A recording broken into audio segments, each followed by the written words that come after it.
ना होगा, और अगर सब मिलकर कोशिश करें तो रास्ता निकल सकता है। राजू के चेहरे पर एक उम्मीद की किरण जागती है। हाँ बाबा जी, अगर सब मिलकर काम करें तो हम पानी ढूंढ सकते हैं। हमने पहले कभी यह कोशिश ही नहीं की। लेकिन इतनी कठिन जमीन में नया कुआं खोदना आसान नहीं। मुश्किल जरूर है, नामुमकिन नहीं। अगर हम मिलकर काम करें तो ये हो सकता है। राजू खड़ा हो जाता है। उसकी आंखों में एक नई रोशनी है।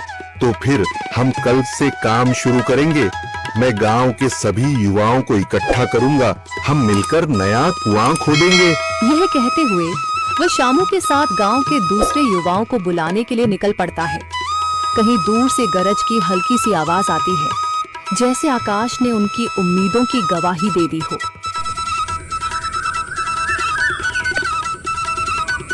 अगली सुबह राजू और शामू गांव के युवाओं को इकट्ठा करने निकल पड़े।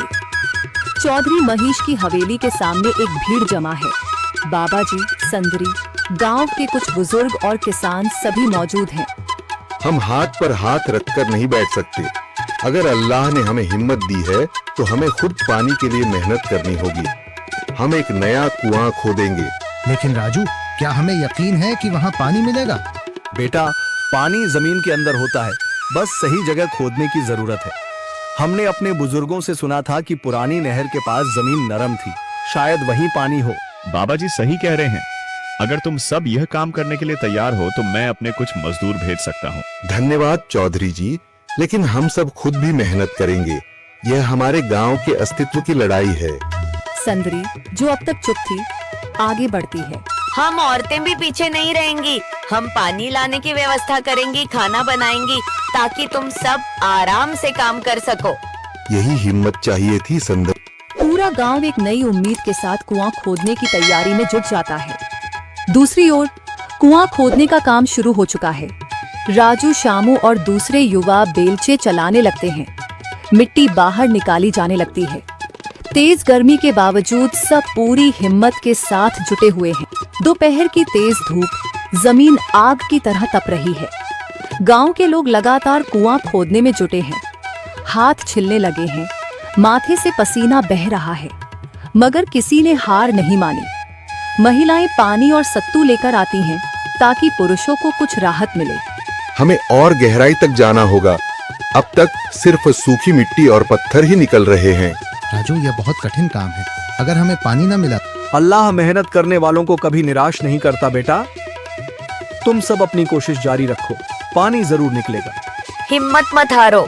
अगर अब रुक गए तो फिर कभी पानी नहीं मिलेगा। सभी फिर से जोश में आकर काम में जुट जाते हैं, मगर सूरज की तपिश बढ़ती जा रही है और कई लोगों की सांसें तेज चलने लगती हैं। तभी एक तरफ से रामलाल और उसके आदमी हंसते हुए आते हैं। अरे भाई, तुम्हें लगता है कि जमीन तुम पर रहम करेगी?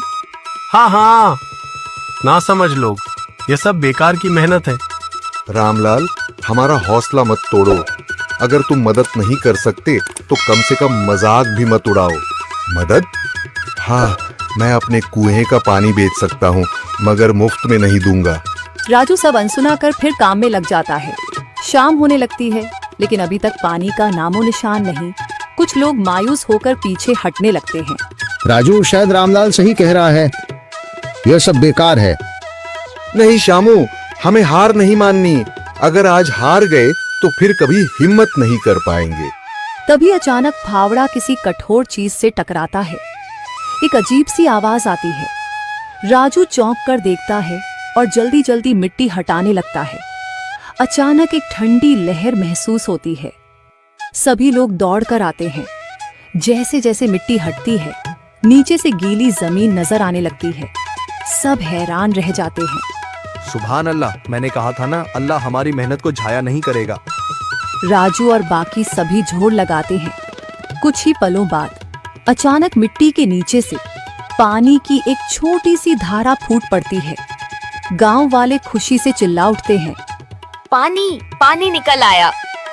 यह अल्लाह की कुदरत है रामलाल, जिस पर तुम्हें यकीन नहीं था। पूरा गांव आनंद से झूम उठता है। लोग एक दूसरे को बधाइयां देते हैं। औरतें दुआ करने लगती हैं।